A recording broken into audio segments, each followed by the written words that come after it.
بسم اللہ الرحمن الرحیم۔ السلام علیکم، میں ہوں احمد سرور اور آپ میرا یوٹیوب اور فیس بک چینل دیکھ رہے ہیں۔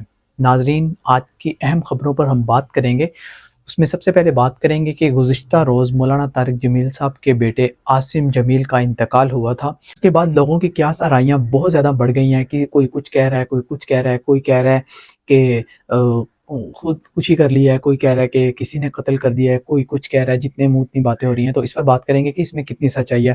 اس کے ساتھ بات کریں گے کہ آج اڈیالہ جیل میں عمران خان صاحب کی سائفر کیس پر 10 گواہان کے بیان ریکارڈ ہونے تھے، اس پر بات کریں گے۔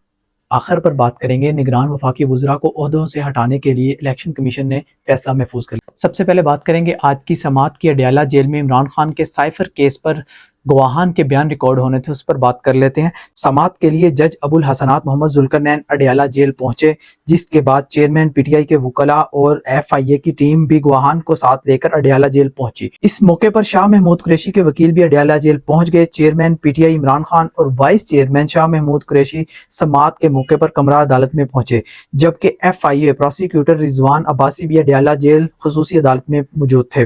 عدالت نے پروسیکیوٹر سے مکالمہ کرتے ہوئے کہا کہ بسم اللہ کریں، پہلے کون سے گواہان کے بیان ریکارڈ کریں گے۔ سائفر کیس کے سلسلے میں ایف آئی اے نے 10 گواہ عدالت میں پیش کر دیے، جن میں عمران سجاد، عقیل حیدر، شامون کیسر، ایم افضل، نادر خان، اقرا اشرف، فرخ عباس، حسیب بن عزیز، آئی او شبیر اور خشنود شامل تھے۔ پیش کیے گئے 10 سرکاری گواہان کی عدالت میں حاضری کا عمل مکمل ہوا۔ جج ابو الحسنات محمد ذوالقرنین نے تمام گواہان کو دوبارہ نوٹس کرتے ہوئے 7 نومبر کو طلب کر لیا۔ لیں جی، آج بھی گواہان کے بیان ریکارڈ نہیں ہوئے ہیں، انہیں دوبارہ نوٹس کر دیا ہے۔ 7 نومبر کو اب دوبارہ بلایا ہے، پھر دیکھتے ہیں کہ گواہان کے بیان ریکارڈ ہوں گے یا نہیں۔ اس کے ساتھ بات کریں گے کہ نگران وفاقی وزراء کو عہدوں سے ہٹانے کے لیے الیکشن کمیشن نے فیصلہ محفوظ کر لیا ہے۔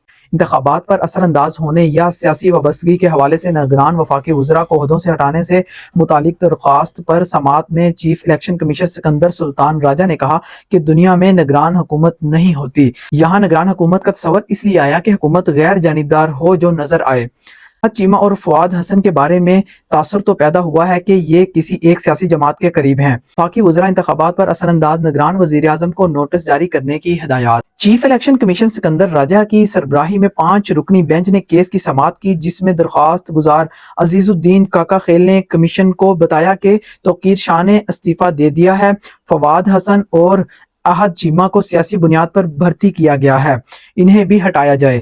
چیف الیکشن کمیشن نے کہا کہ کوئی رکن کابینہ سیاسی سرگرمی کر رہا ہو یا کسی سیاسی جماعت کی طرفداری کر رہا ہو تو کمیشن ایکشن لیتا ہے۔ کیا آپ کو کوئی ایسی چیز ملی کہ یہ ارکان سیاسی سرگرمی میں ملوث ہیں؟ خاص گزار نے موقف اختیار کیا کہ اگر یہ ارکان کابینہ میں رہے تو انتخابات پر اثر انداز ہوں گے۔ ایڈیشن اٹارنی جنرل نے دلائل دیتے ہوئے کہا کہ سول سرونٹ کی کوئی سیاسی جماعت نہیں ہوتی، ان کا کام ہے کہ ہر حکومت کے لیے سروس کریں، اہم بات ہے کہ وہ اچھے ایڈمنسٹریٹر ہیں کہ نہیں۔ رکن کمیشن نے کہا کہ بہت جگہوں پر تو سیاستدان مشیر لگے، نگران وزیر اعظم کیوں آتا ہے، اسے مشیر کی کیا ضرورت ہے، یہ انہوں نے سوال کیا۔ اس کا کام تو الیکشن کرانا ہے۔ پختون کابینہ ہمارے کہنے پر ہٹائی گئی، بعد ازاں دلائل مکمل ہونے پر الیکشن کمیشن نے فیصلہ محفوظ کر لیا۔ اب دیکھیں گے کہ کیا فیصلہ آئے گا کہ نگران وفاقی کابینہ کے وزراء کو ہٹائیں گے یا نہیں، یہ فیصلہ آنے کے بعد ہی پتہ چلے گا۔ تو اب بات کر لیتے ہیں گزشتہ روز مولانا طارق جمیل صاحب کے بیٹے کا انتقال ہوا ہے، عاصم جمیل کا۔ اس کے اوپر لوگ بہت ساری کیا سرائیاں کر رہے ہیں۔ کوئی لوگ کہہ رہے ہیں کہ انہوں نے خودکشی کی ہے، کوئی کہہ رہے ہیں کہ ان کا مرڈر ہوا ہے، کسی نے قتل کیا ہے دشمنی کے بیس پر، کوئی کچھ کہہ رہا ہے، کوئی کچھ کہہ رہا ہے۔ لیکن ان سب کی تردید کر دی ہے مولانا طارق جمیل صاحب کے بھائی نے۔ انہوں نے کہا ہے کہ وہ جم کر رہے تھے اپنے کزن کے ساتھ، یعنی کہ ان کے ماموں کا بیٹا بھی تھا اور ان کے طارق جمیل صاحب کے جو بھائی ہیں ان کا بیٹا بھی تھا، ان کے چاچو کا بیٹا بھی جو ہے نا ان کے ساتھ تھا۔ تو وہ جم کرتے کرتے جو ہے نا وہ عاصم جمیل تھے جو انہوں نے اسلحے کے ساتھ چھیڑخانی کر رہے تھے۔ وہ کہتے ہیں کہ میرے بیٹے نے انہیں منع بھی کیا، طارق جمیل صاحب کے بھائی کے بیٹے نے، یعنی طارق جمیل صاحب کے بھتیجے نے انہیں منع بھی کیا کہ ایسے نہ کرو، یہ چل جائے گی یا کوئی نقصان ہو جائے گا۔ لیکن انہوں نے کہا، عاصم جمیل نے کہا کہ نہیں ایسا کچھ نہیں ہوتا، اور وہی ہوا کہ گولی چلی اور وہ گولی لگنے کی وجہ سے ان کی ڈیتھ ہوئی ہے۔ تو یہ ساری کیا سرائیاں جو ہو رہی تھی، غلط پروپیگنڈا کیا جا رہا تھا، سب کی تردید کر دیا انہوں نے۔